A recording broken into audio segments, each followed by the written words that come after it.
धुळे लोकसभेचे महायुतीचे उमेदवार डॉक्टर सुभाष भामरे आज आपला उमेदवारी अर्ज भरणार आहेत। उमेदवारी अर्ज दाखल करण्यापूर्वी सकाळी 11 वाजता शहरातल्या मनोहर चित्र मंदिरापासून भव्य रॅली काढली जाणार आहे। उमेदवारी अर्ज दाखल केल्यानंतर शहरातल्या जिजामाता विद्यालय परिसरात जाहीर सभेचं आयोजन देखील करण्यात आलेलं आहे। या रॅलीसाठी आणि सभेसाठी राज्याचे उपमुख्यमंत्री देवेंद्र फडणवीस आणि भाजपचे प्रदेशाध्यक्ष चंद्रशेखर बावनकुळे हे उपस्थित राहणार होते। मात्र राज्यात होणाऱ्या पंतप्रधान मोदींच्या सभेच्या पार्श्वभूमीवर हे दोन्ही नेते आता उपस्थित राहणार नसल्याचं समजतंय।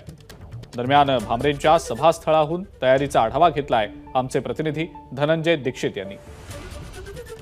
धुळे लोकसभा मतदारसंघाचे महायुतीचे उमेदवार डॉक्टर सुभाष भामरे हे आज आपला उमेदवारी अर्ज दाखल करणार आहेत। उमेदवारी अर्ज दाखल करण्यापूर्वी डॉक्टर सुभाष भामरे आणि भाजपा महायुतीच्या वतीने भव्य रॅली काढून शहरातील जिजामाता हायस्कूल या ठिकाणी जाहीर सभेचं आयोजन करण्यात आलं आहे। आणि आपण बघू शकतो की सभेची जी तयारी आहे ती पूर्ण करण्यात आली आहे।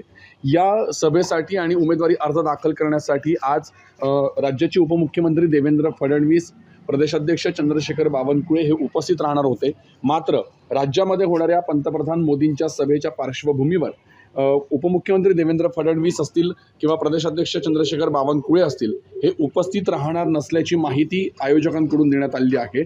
आणि त्यामुळे आजच्या या उमेदवारी अर्जाच्या पार्श्वभूमीवरती जिल्ह्याचे पालकमंत्री गिरीश महाजन असतील, त्यासोबतच दादा भुसे असतील हे देखील उपस्थित राहणार आहेत। आणि एकंदरीतच आज उमेदवारी अर्ज दाखल केल्याच्या नंतर या ठिकाणी होणाऱ्या जाहीर सभेमध्ये पालकमंत्री गिरीश महाजन हे कोणाचा कसा समाचार घेतात, विरोधकांवर काय टीका करतात हे देखील बघणं महत्त्वाचं असणार आहे। धनंजय दीक्षित, एबीपी माझा, धुळे। एबीपी माझा, उघडा डोळे बघा नीट।